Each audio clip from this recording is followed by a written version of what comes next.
and and run as an independent, and now to throw my support to President Trump.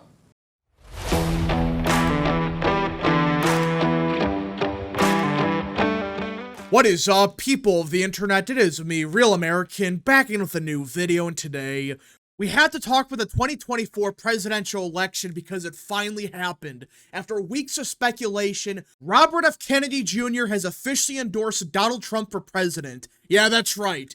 We kind of expected this for about a week now, I know, but this is still a political earthquake.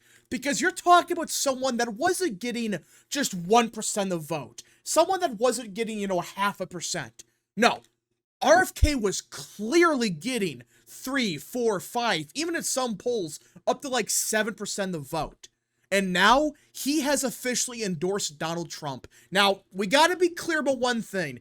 He's still gonna be on the ballot in deep blue states and deep red states. States like Arkansas, Tennessee, California, the states that really don't matter. But he will be off the ballot in states like Wisconsin, Michigan, Arizona, Nevada. The states that really will decide the election. And there's many reasons for why he did this, mainly because RFK did admit that if something crazy happens in the Electoral College, he could still technically become the president, which I understand why he wants to stay on the ballot just in case. But outside of that, he is backing Trump 100%. And this is a big deal. And that's because this is the biggest third-party candidate since Ross Perot. Can you imagine for a second if Ross Perot, who ran back in 92, 96, he dropped out and endorsed one of the candidates? Now, obviously RFK wasn't getting 20% of the vote, but he was still getting a decent chunk of the vote. And in states that will be decided by 1%, that 4 to 5% RFK was getting would become a huge deal. And I think he realized that he was taking way more support away from Trump than from Harris. And him staying in the race opened up the possibility that Harris could somehow win the presidency. And he realized we cannot allow that whatsoever. You think Biden's bad? Harris would make Joe Biden look like a good president. I am not even kidding. She would be a complete disaster.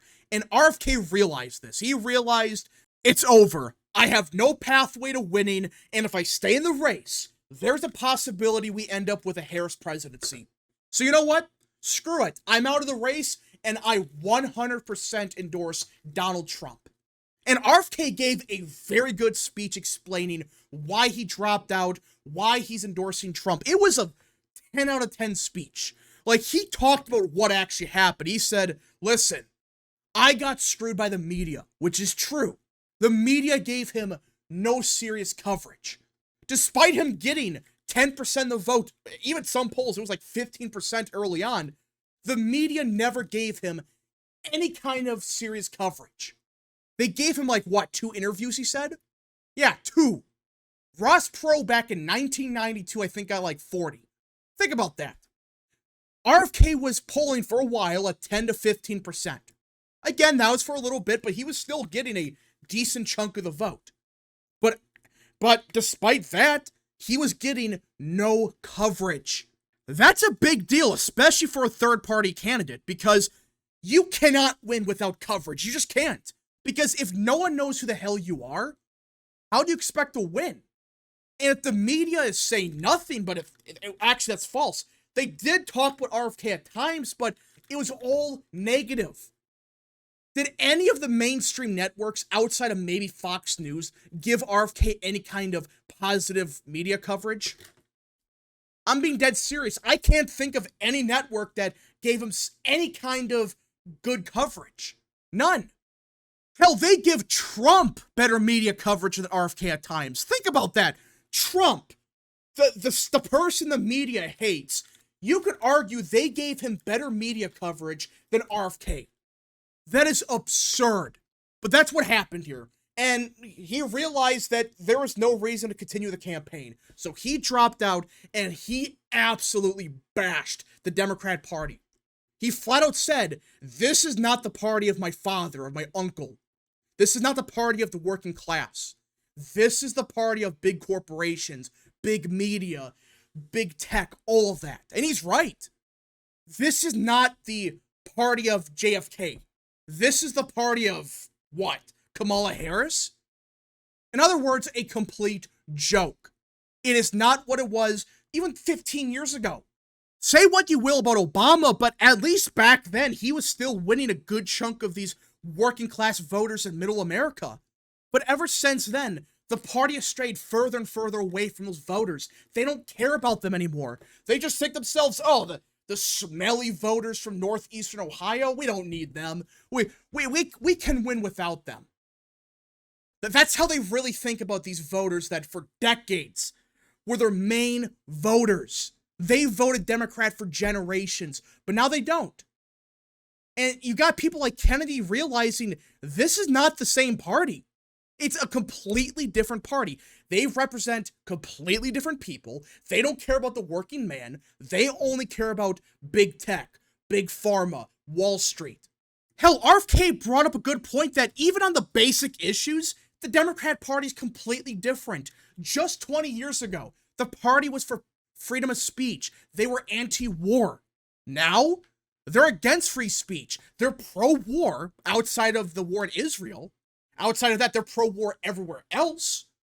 It's a different party. Not just the people that run the party, not just the people they appeal to, just the basic issues they stand for. It's not your grandfather's Democrat Party. It's not. It's different. And that's why RFK dropped out and endorses Trump, because he flat out said, I disagree with Trump on a bunch of stuff. Which is obvious, because RFK's a Democrat. He's not going to agree with Trump on everything. No one should, by the way. It's unhealthy for people to think, oh yeah, you need to support Trump on 100% of things, or you're a rhino. No. I'm not saying it's normal to be a Republican but disagree with Trump on virtually everything, but if it's just a couple things here and there, I'm not expecting you to be 100% on board with everything Trump supports. You're not supposed to. You're supposed to have your own opinion. If you agree with Trump on 90% of things, fine. But if you don't have to agree with everyone on 100% of things, like with RFK and Trump, there's some big disagreements here. But RFK flat out said, during a bunch of meetings with Trump, I've realized that we actually agree on a lot of stuff. Not everything, of course. You're not going to agree with everything, like probably guns or whatever. But on stuff like freedom of speech, like the swamp, like the establishment, big tech, it sounded like Trump and RFK, they agreed on a lot of stuff, like what we should do about freedom of speech. Obviously, we got to protect it. We got to take down the swamp. We got to take down the deep state. That's just common sense in my opinion. Like, yeah, we got to take down the deep state. But for many Democrats, for whatever reason, that's somehow a far-right conspiracy. What? Just 20 years ago, the Democrat Party, they would have 100% agreed with what RFK and Trump are saying about the deep state, about the establishment, about big corporations. But now, they don't care. They actually want big corporations. They want the deep state. It's like, this is not the Democrat Party that existed 20 years ago. This is different. And that's what RFK kept bringing up. This is not the same party. That's why, despite his disagreements with Trump, on the stuff that really matters to him, he agrees with Trump on most of it. Obviously, there's some differences here and there, but they have agreement. There is some kind of common ground on a lot of these issues. And I think RFK is a great addition to Trump's administration. He's going to be more than likely the health czar or whatever. He's going to run the CDC or the FDA or something like that. Maybe something to deal with the FBI. It would be kind of crazy to see him running the CIA or the FBI, but we just got to see what happens, what cabinet position he gets. He's getting one. At this point in time, he's for sure getting one. Could that change? Maybe. But the way he spoke about Trump, it sounded like they had an agreement that I'm going to serve in the administration, whatever that post might be. Now, there's a good chance he probably knows what that position would be. It's probably going to be like FDA, CDC, you know, the health czar. That's what people are saying. He's going to be the health czar, which would make sense because, well, that's kind of his big thing. You know, food, a certain shot, just health in general. That's kind of his main, you know, his main platform. That's what he ran on the most. We just got to see if that's the case. I think it will be something like that. It could be the CIA, which would be kind of just ironic. But the biggest thing about this endorsement is it gives Trump a boost. And Richard Barris is currently polling right now. The poll's not out yet, but he flat out said, Trump is taking around 40% of RFK voters when asked who they would vote for if he wasn't on the ballot. Harris is taking about a quarter and the others consider not voting. But when endorsed by RFK, support for Trump increases to just over 6 in 10. Yeah. So without the endorsement, Trump gets, the plurality of them, but not a big lead. With the endorsement, suddenly it goes from 40% to 60%. And Harris probably goes down quite a bit. That's a big deal, like we went over a couple days ago. Kennedy is getting 6% in Arizona. If Trump gets just half of that and Harris gets like 10%, well, Trump wins Arizona. You go to Wisconsin, same deal. Kennedy's getting 5%. Trump gets half of that. He's up there. Michigan, same deal. Pennsylvania, same deal. This is why the Democrat Party's in complete panic mode about this. Don't let them fool you. They are in complete panic. They have no clue what the hell to do. Because RFK, he was getting 5% of the vote. Let's just say 5% in each of the swing states. And if Trump is winning just half of them, he's winning over, and Harris is winning over like 10%. The rest, God knows who they're going to vote for. Maybe Jill Stein, or they just don't vote. But if you just apply basic math to each of these states, Trump would have the lead in virtually all of them, while Harris would still have a big problem with Jill Stein and Cornel West getting like 1 to 2% combined. That's why the RFK endorsement, it's not just, oh yeah, RFK is to be a part of the cabinet. You're talking about Trump possibly winning because of it. I still thought that Trump was a favorite beforehand, but now, with RFK backing Trump, and if it's true that 60% with the endorsement are going to back Trump now, he becomes a clear favorite yet again. We just got to see what happens. Theoretically, nothing could change, I guess. Like, nothing ever happens. But I find it so unlikely because it sounds like RFK voters, they're going to support Trump, especially in the swing states. RFK is still going to get votes in, like, a deep red state, more than likely. That's what he said. He flat out said, if you live in a deep red or deep blue state, still go on and vote for me. But in the swing states, vote for Trump. If you want me to be in the next administration, for sure, support Trump.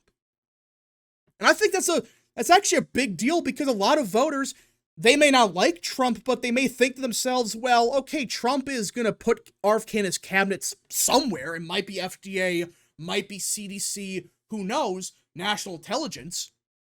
But at the bare minimum, he's going to be in the cabinet. He gets a position. He's going to have significant influence. I think that's a great deal for RFK voters. They get a big win. Like, they may not get everything they want, but the core issues RFK voters care about, with him in the cabinet somewhere, they probably get resolved. Now, again, that doesn't mean everything RFK voters would have wanted they will get. That's quite obvious. But the bare minimum, the big stuff they care about, they're going to get something out of it. And just much more than Harris. Can you imagine Kamala Harris winning? These voters are going to get nothing. But with Trump, they at least get something out of it. They get some of the things they wanted. With Harris, it's just a continuation of the crap with Biden, if not far worse. Anyways, folks, thank you so much for watching. If you guys did enjoy this video, smash the like button down below, subscribe, share with your friends, hit that little bell, follow the social media accounts in the description down below, and of course, join the channel today. Godspeed to all of you.